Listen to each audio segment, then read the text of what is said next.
श्रीमती प्रियंका गांधी वाड़ा।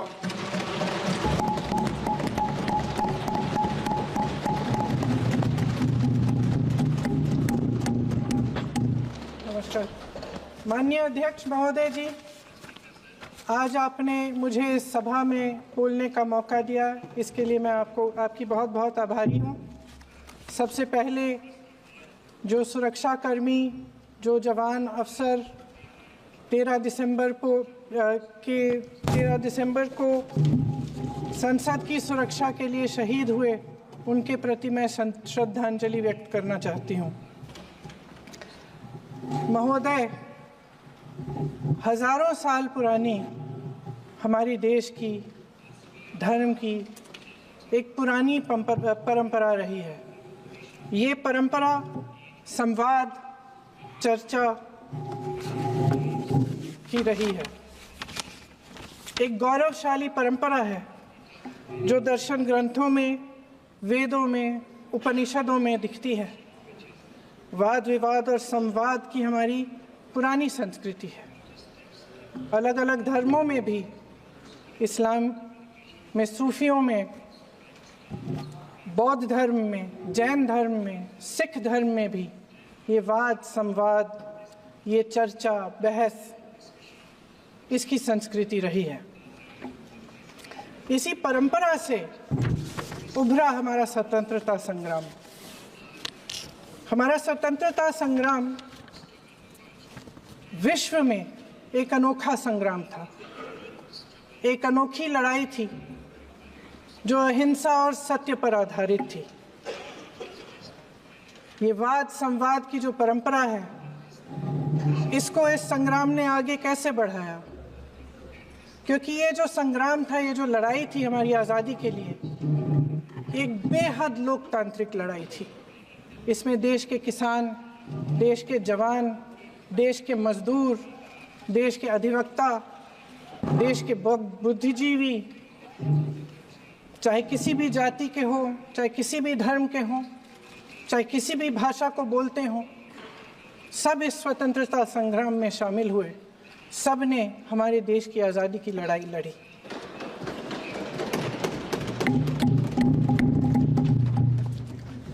और उसी आज़ादी की लड़ाई से एक आवाज़ उभरी जो हमारी देश की आवाज़ थी।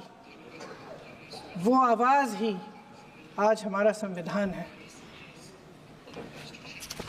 साहस की आवाज़ थी, हमारी आज़ादी की आवाज़ थी, और उसी की गूंज ने हमारे संविधान को लिखा और बनाया। ये सिर्फ एक दस्तावेज नहीं है। बाबा साहेब अम्बेडकर, मौलाना आज़ाद जी, राजगोपालाचारी जी और जवाहरलाल नेहरू जी और उस समय के तमाम नेता, जैसे आपने कहा, इस संविधान को बनाने की जो कार्य में सालों के लिए जुटे रहे। हमारा संविधान इंसाफ, उम्मीद, अभिव्यक्ति और आकांक्षा की वो ज्योत है जो हर हिंदुस्तानी के दिल में जलती है। अध्यक्ष महोदय, इस ज्योत ने हर एक भारतीय को ये पहचानने की शक्ति दी कि उसे न्याय मिलने का अधिकार है, कि उसमें अपने अधिकारों के लिए आवाज़ उठाने की क्षमता है, कि जब वो आवाज़ उठाएगा तो सत्ता को उसके सामने झुकना पड़ेगा। इस संविधान ने हर एक देशवासी को ये अधिकार दिया कि वो सरकार बना भी सकता है और सरकार बदल भी सकता है। ये ज्योत जो हर हिंदुस्तानी के दिल में जलती है, उसने हर हिंदुस्तानी को ये विश्वास दिया कि देश की संपत्ति में, देश की दौलत में, संसाधनों में उसका भी हिस्सा है, कि उसे एक सुरक्षित भविष्य की उम्मीद का अधिकार है, कि देश बनाने में भी उसकी भागीदारी है। उम्मीद और आशा की ये जोत मैंने देश के कोने कोने में खुद देखी है। उन्नाव में मैं एक रेप पीड़िता के घर गई, उसे जलाकर मार डाला था। वो शायद 20-21 साल की होगी। हम सबके बच्चे हैं। हम सोच सकते हैं कि अगर हमारी बेटी के साथ बार बार बलात्कार हुआ और फिर जब वो अपनी लड़ाई लड़ने के लिए गई तो उसको जलाकर मार डाला गया होता तो हम पर क्या बीतती। मैं उस बच्ची के पिता से मिली। उसके खेत जलाए गए थे, उसके भाइयों को पीटा गया था, उसके पिता को बाहर से घर के बाहर घसीट कर मारा गया था। उस पिता ने मुझे बताया कि बेटी, मुझे न्याय चाहिए। मेरी बेटी अपने एफआईआर को दर्ज करने के लिए जब जिले में गई तो उसको मना किया गया। अगले जिले में जाना पड़ा उसे। वो रोज सुबह 6 बजे उठकर तैयार होकर अकेली अपने मुकदमे को लड़ने के लिए अगले जिले में ट्रेन से जाती थी। उसके पिता ने मुझे कहा कि मैंने उससे कहा, बेटी अकेले मत जाओ, छोड़ दो ये लड़ाई। लेकिन उसकी बेटी ने उसको जवाब दिया कि नहीं पिताजी, मैं अकेली जाऊंगी, मैं लड़ूंगी, ये मेरी लड़ाई है, मैं इसको लड़ूंगी। ये लड़ने की क्षमता, ये हिम्मत उस लड़की को और करोड़ों भारत की नारियों को हमारे संविधान ने दी। आगरा में मैं अरुण वाल्मीकि के घर गई। अरुण वाल्मीकि पुलिस स्टेशन में काम करता था, सफाई का काम करता था। आप सोच सकते हैं हमारी तरह उसका भी परिवार था।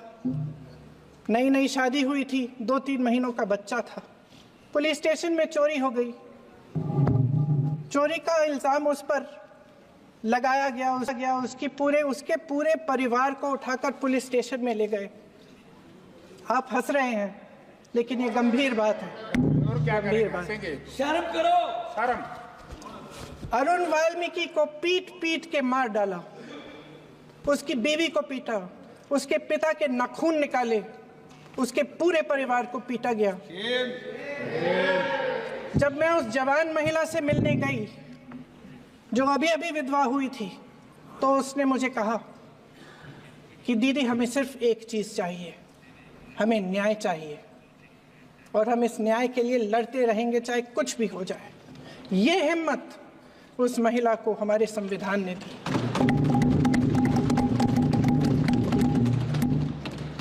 संभल के कुछ लोग आए थे हमसे मिलने, जो मृतकों के परिवार के सदस्य थे। उसमें 2 बच्चे थे, अदनान और उजैर। अब सुनिए। उसमें 2 बच्चे थे, अदनान और उजैर। एक बच्चा मेरे बच्चे की उम्र का है, दूसरा उससे छोटा 17 साल का है। दर्जी के बेटे थे। दर्जी का एक ही सपना था कि वो अपने बेटों को पढ़ाएगा, लिखाएगा। एक बेटा डॉक्टर बनेगा, एक बेटा भी सफल होगा दूसरा बेटा भी अपने जीवन में सफल होगा। उनके पिताजी हर रोज उनको स्कूल छोड़ते थे। उस दिन भी स्कूल छोड़ने के बाद अपनी दुकान में चले गए। उन्हें पता नहीं था कि विवाद हो रहा है। उन्होंने भीड़ देखी, घर आने की कोशिश की तो पुलिस ने गोली से मार डाला। वो 17 साल का बच्चा अदनान मुझसे कहता है, वो 17 साल का बच्चा अदनान मुझसे कहता है कि मैं बड़ा होकर डॉक्टर बन के दिखाऊंगा, मैं अपने पिता का सपना साकार करूंगा। ये सपना, ये आशा उसके दिल में हमारे संविधान ने डाली। अध्यक्ष महोदय, हमारे देश के करोड़ों देशवासियों के संघर्ष में, अपने अधिकारों की पहचान में, इनकी कठिन से कठिन परिस्थितियों से लड़ने की अपार हिम्मत में और देश से न्याय की अपेक्षा में हमारे संविधान की ज्योत जल रही है। मैंने हमारे संविधान की ज्योत को जलते हुए देखा है और इसके साथ साथ ये भी समझा है कि हमारा संविधान एक सुरक्षा कवच है। एक ऐसा सुरक्षा कवच है जो देशवासियों को सुरक्षित रखता है, न्याय का कवच है, एकता का कवच है और अभिव्यक्ति की आज़ादी का कवच है। दुख की बात यह है कि मेरे सत्ता पक्ष के साथी जो बहुत बड़ी बड़ी बातें करते हैं, इन्होंने इन 10 सालों में ये सुरक्षा कवच, सत्ता पक्ष के मेरे साथियों ने ये सुरक्षा कवच तोड़ने का पूरा प्रयास किया है। संविधान में सामाजिक, आर्थिक और राजनीतिक न्याय का वादा है। ये वादा एक सुरक्षा कवच है जिसको तोड़ने का काम शुरू हो चुका है। लैटरल एंट्री और निजीकरण के जरिए ये सरकार आरक्षण को कमजोर करने का काम कर रही है। अगर लोकसभा में ये नतीजे नहीं आए होते तो ये संविधान बदलने का काम भी शुरू कर लेते। सच्चाई ये है अध्यक्ष महोदय कि आज संविधान बार बार इसलिए कह रहे हैं क्योंकि इस चुनाव में इनको पता चल गया कि इस देश की जनता ही इस संविधान को सुरक्षित रखेगी, कि इस चुनाव में हारते जीतने से इन्हें एहसास हुआ कि ये संविधान बदलने की बात इस देश में नहीं चलेगी। आज जनता की मांग है कि जाति जनगणना हो। सत्ता पक्ष के मेरे साथी ने इसका जिक्र किया। ये जिक्र भी आज इसलिए हो रहा है क्योंकि चुनाव में ये नतीजे आए। ये जाति जनगणना इसलिए जरूरी है ताकि हमें पता चले कि किसकी क्या स्थिति है और नीतियां उस हिसाब से बने। इनकी गंभीरता का प्रमाण ये है कि जब चुनाव में पूरे विपक्ष ने जोरदार आवाज उठाई कि ये जाति जनगणना होनी चाहिए, तो इनका जवाब देखिए। इनका जवाब भैंस भाग भैंस चुरा लेंगे, मंगलसूत्र चुरा लेंगे, इनका ये जवाब था। ये गंभीरता है इनकी जाति जनगणना पर। महोदय, हमारे संविधान ने आर्थिक न्याय की नींव डाली, किसानों, गरीबों और को जमीन बांटी, भूमि सुधार किया, जिसका नाम लेने से कभी कभी आप झिझकते हैं और कभी कभी उनका नाम धड़ाधड़ इस्तेमाल किया जाता है अपने आप को बचाने के लिए। उन्होंने HAL, BHEL, SAIL, GAIL, ONGC, NTPC, railways, IIT, IIM, oil refineries, तमाम PSU बनाए।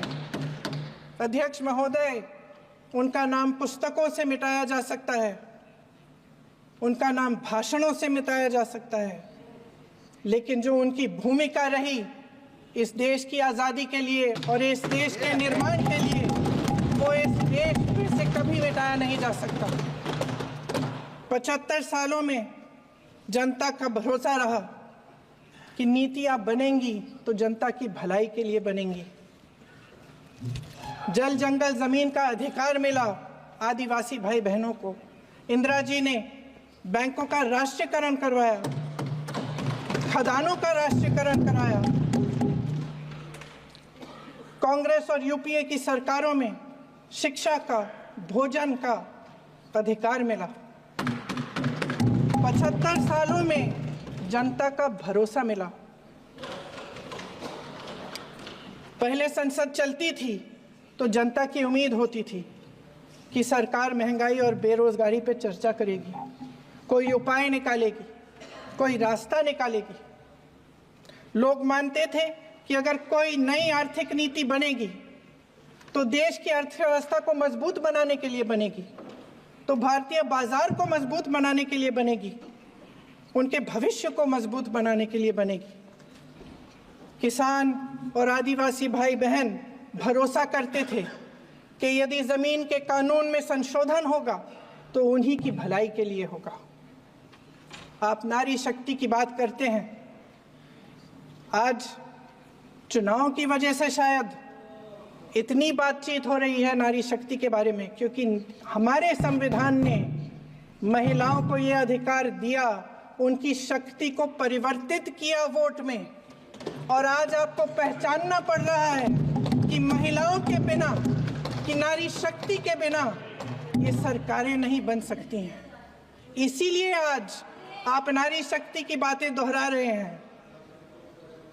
जो आप नारी शक्ति का अधिनियम लाए हैं उसको लागू क्यों नहीं करते? वो 10 साल बाद लागू क्यों होगा? क्या आज की नारी 10 साल इंतजार करेगी उसके लागू करने के लिए? क्या बात है, क्या बात है।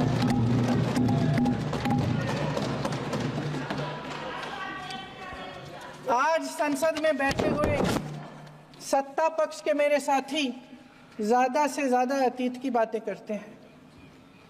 1921 में क्या हुआ, कब हुआ, नेहरू जी ने क्या किया।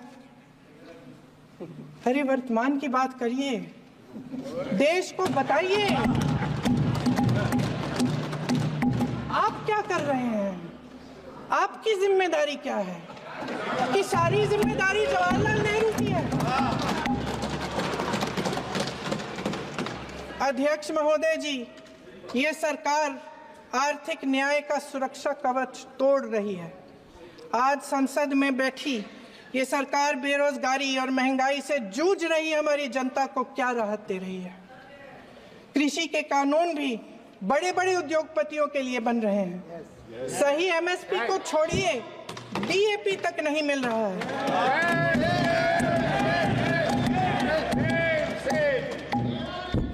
वायनाड से लेकर ललितपुर तक इस देश का किसान रो रहा है। आपदा आती है तो उसको कोई राहत नहीं मिलती। भगवान भरोसे है आज इस देश का किसान, उसको छोड़ दिया गया है। आज हिमाचल में देखिए, जितने भी कानून बने हैं वो सब बड़े बड़े उद्योगपतियों के लिए बन रहे हैं।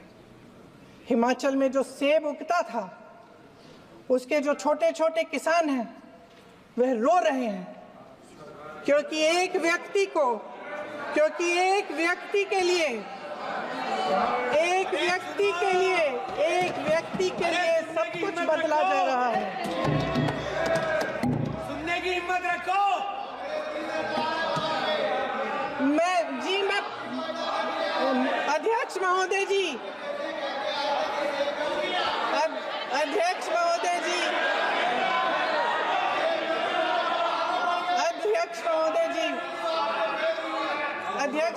जी, अडानी जी को सारे कोल्ड स्टोरेज प्रदेश की सरकार ने नहीं दिए। अडानी जी को सारे कोल्ड स्टोरेज आपकी सरकार ने दिए। देश देख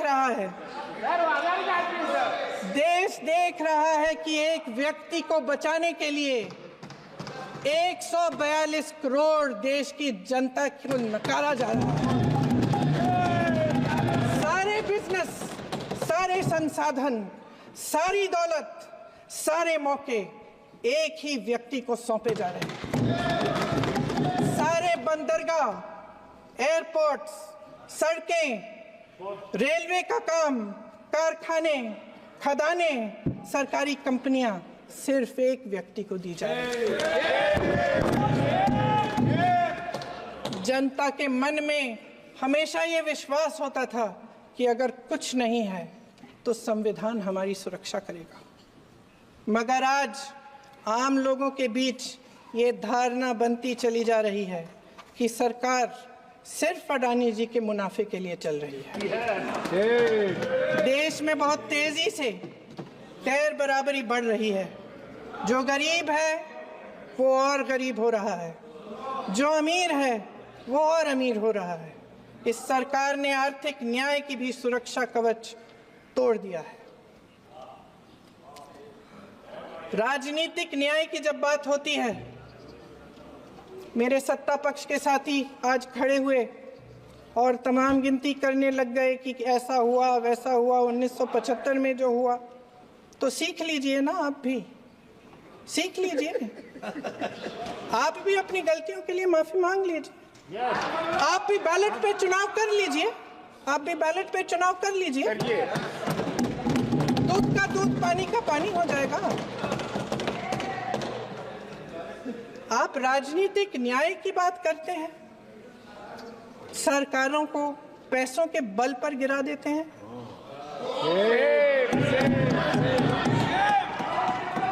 मेरा आग्रह है कि अपन संविधान में सकारात्मक बोले।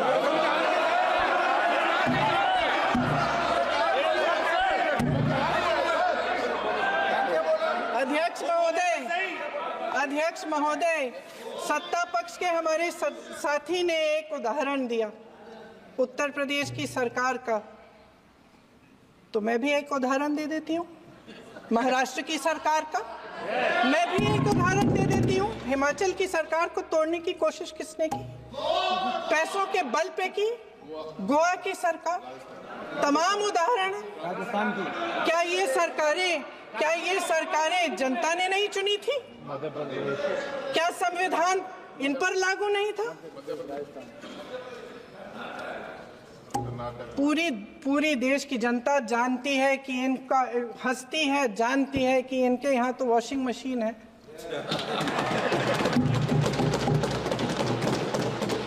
जो यहाँ से वहाँ जाता है वो धुल जाता है। इस तरफ दाग, उस तरफ स्वच्छता। और मेरे कई ऐसे साथी हैं जो इस तरफ होते थे उस तरफ चले गए, मुझे दिख भी रहे हैं, वॉशिंग मशीन में शायद धुल गए हैं। अध्यक्ष महोदय, जहां भाईचारा और अपनापन होता था, जहां हमारे संविधान ने एकता का सुरक्षा कवच दिया था, वहां शक और घृणा के बीज बोए जा रहे हैं। एकता का सुरक्षा कवच तोड़ा जा रहा है। प्रधानमंत्री जी यहाँ सदन में संविधान की किताब को यूं माथे से लगाते हैं, लेकिन संभल में, हाथरस में, मणिपुर में जब न्याय की गुहार आती है, उठती है, तो उनके माथे पे शिकन तक नहीं आता।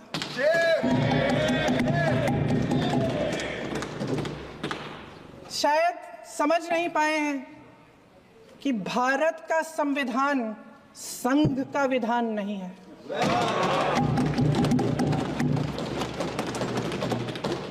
भारत के संविधान ने हमें एकता दी, हमें आपसी प्रेम दिया। उस मोहब्बत की दुकान जिस पर आपको हंसी आती है, उसके साथ करोड़ों देशवासी चले। करोड़ों देशवासियों के दिल में एक दूसरे के लिए प्रेम है, घृणा नहीं है।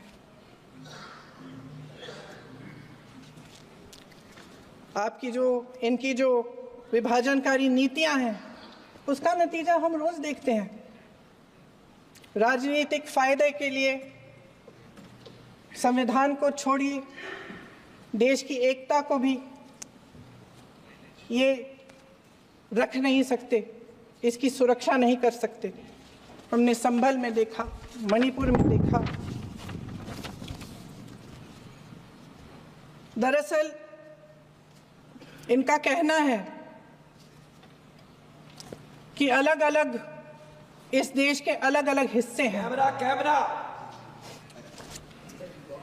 लेकिन हमारा संविधान कहता है कि ये देश एक है और ये देश एक रहेगा। जहां खुला विवाद होता था, अभिव्यक्ति का सुरक्षा कवच होता था, इन्होंने भय का माहौल पैदा किया है। सत्ता पक्ष के मेरे साथी अक्सर 75 सालों की बात करते हैं, लेकिन इन 75 सालों में ये उम्मीद, आशा, ये अभिव्यक्ति की ज्योति कभी थमी नहीं, कभी बुझी नहीं।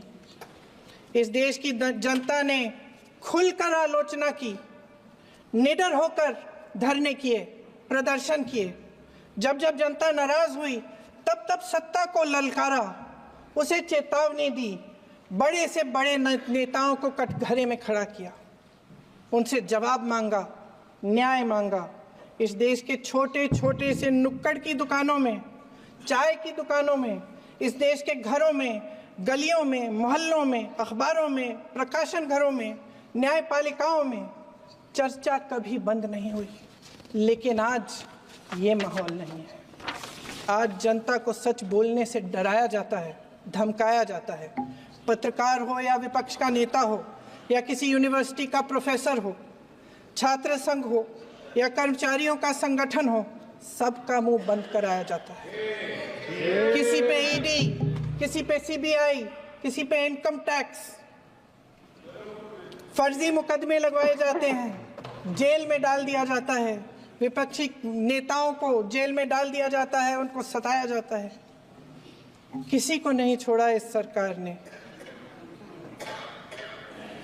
देशद्रोही कह के उत्तर प्रदेश में मुझे याद है कुछ अध्यापिकाएं प्रदर्शन कर रही थी, उन पर मुकदमा डाल दिया देशद्रोही का, उन्हें देशद्रोही कह दिया। इन्होंने देश का पूरा माहौल भय से भर दिया है। इनकी मीडिया की मशीन झूठ फैलाती है, तरह तरह के आरोप लगाती है, और शायद वह भी भय में ही है। महोदय, मैं इस सदन को याद दिलाना चाहती हूं कि ऐसा डर का माहौल देश में अंग्रेजों के राज में था।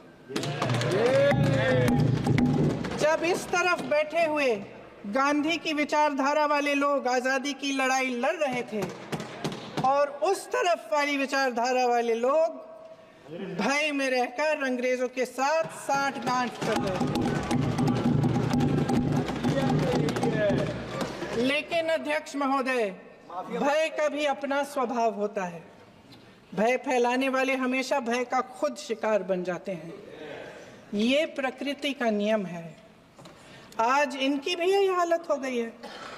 भय फैलाने के इतने आदी हो गए हैं कि खुद भय में रहने वाले हैं, चर्चा से डरते हैं, आलोचना से घबराते हैं।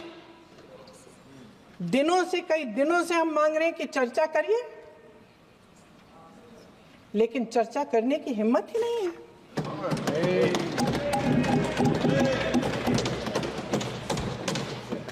एक कहानी होती थी अध्यक्ष महोदय, शायद बचपन में आपने भी सुनी होगी।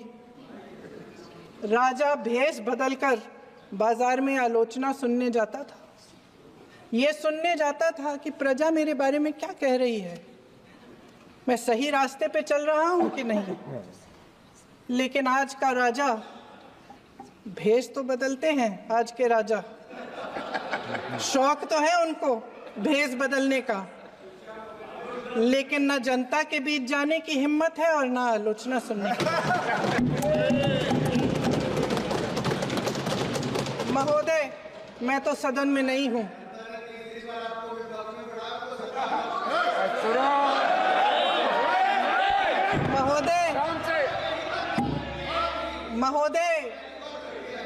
महोदय, जनता में बहुत विवेक है, ये सही है।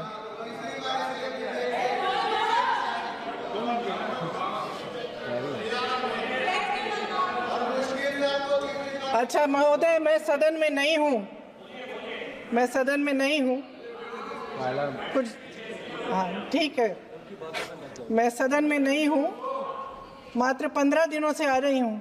लेकिन मुझे ताज्जुब होता है कि इन 15 दिनों में इतनी बड़े इश्यूज हैं, इतनी बड़ी बातें हैं, प्रधानमंत्री जी मात्र एक दिन के लिए, शायद 10 मिनट के लिए दिखे हैं सब।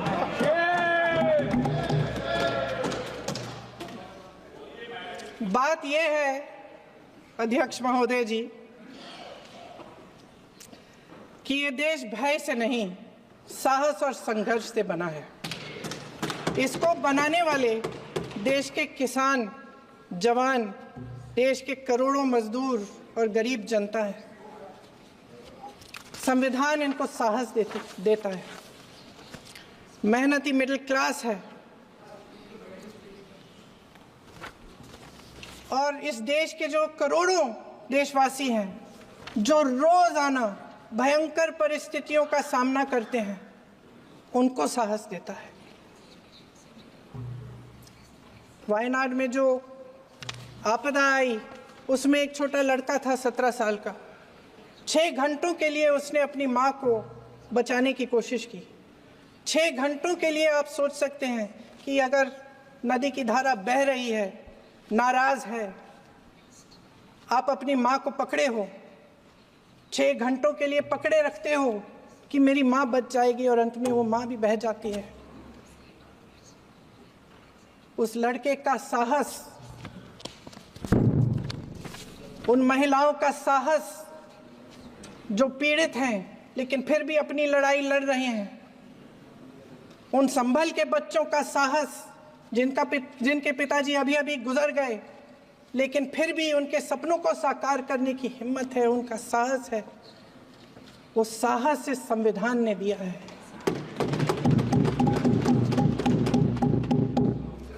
वो आत्मविश्वास इस संविधान ने दिया है। ये देश भय से नहीं चल सकता, ये देश साहस से ही चलेगा। भय की भी सीमा होती है, और जब वो सीमा पार हो जाती है, जब किसी को इतना दबाया जाता है कि उसको लगने लगता है कि अब मेरे पास खोने के लिए कुछ नहीं है, तब उसमें एक ऐसी शक्ति पैदा होती है जिसके सामने कोई कायर खड़ा नहीं हो सकता। ये देश कायरों के हाथों में ज्यादा देर तक कभी नहीं रहा है। ये देश उठेगा, ये देश लड़ेगा, सत्य मांगेगा, सत्यमेव जयते। जय हिंद। अखिलेश